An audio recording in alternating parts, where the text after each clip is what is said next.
If you're thinking about upgrading your home with a smart automation system, Control4 is likely on your radar. It's marketed as a top-tier solution for seamlessly integrating lighting, security, entertainment, and more. But does it really deliver the smart home experience it promises?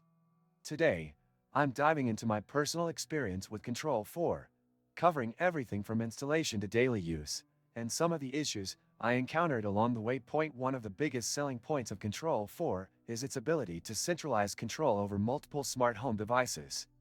Unlike standalone smart devices that require separate apps, Control4 brings everything into a single interface, accessible via touchscreen, smartphone, or voice commands. The idea is to make controlling your home effortless, but I found that the reality is a bit more complicated. First, let's talk about installation. Control4 is not a DIY-friendly system. It requires a certified dealer to install and configure everything. While this ensures a professional setup, it also means added costs and limited flexibility. If you ever want to make changes to your system, like adding new devices or reconfiguring scenes, you'll likely need to call a technician. This can be frustrating for those who prefer a more hands-on approach. In terms of usability, the Control4 interface is sleek and customizable, but not always intuitive. I found that navigating through settings took some time to get used to. While voice control integration with Alexa and Google Assistant is a nice feature, responses can sometimes lag, and not all third-party devices work seamlessly. Now, let's talk about performance. When everything is working smoothly, Control4 does offer an impressive experience. You can set up automated lighting schedules, control your home theater with a single command, and monitor security cameras remotely. The system is reliable when properly configured, but I did experience occasional connectivity issues where devices would become unresponsive or take longer than expected to execute commands.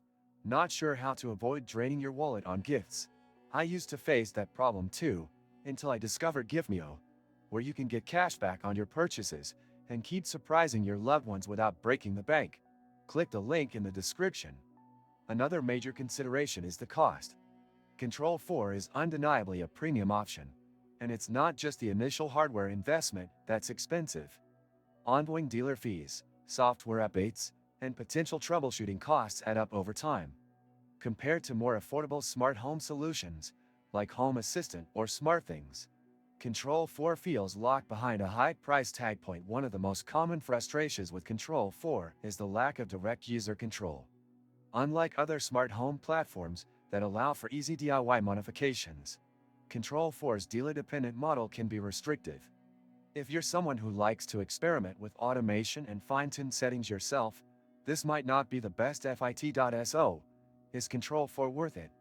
If you're looking for a professionally installed, high-end smart home solution with seamless integration, it could be a great choice, provided you're willing to pay the premium and rely on third-party dealers for customization and support. However, if you prefer flexibility, affordability, and hands-on control over your smart home, you might want to explore other options. I hope this review helped you understand the pros and cons of Control4. Let me know your thoughts in the comments. Have you used Control4, or are you considering it for your home? If you found this video helpful, don't forget to like and subscribe for more honest reviews on smart home tech.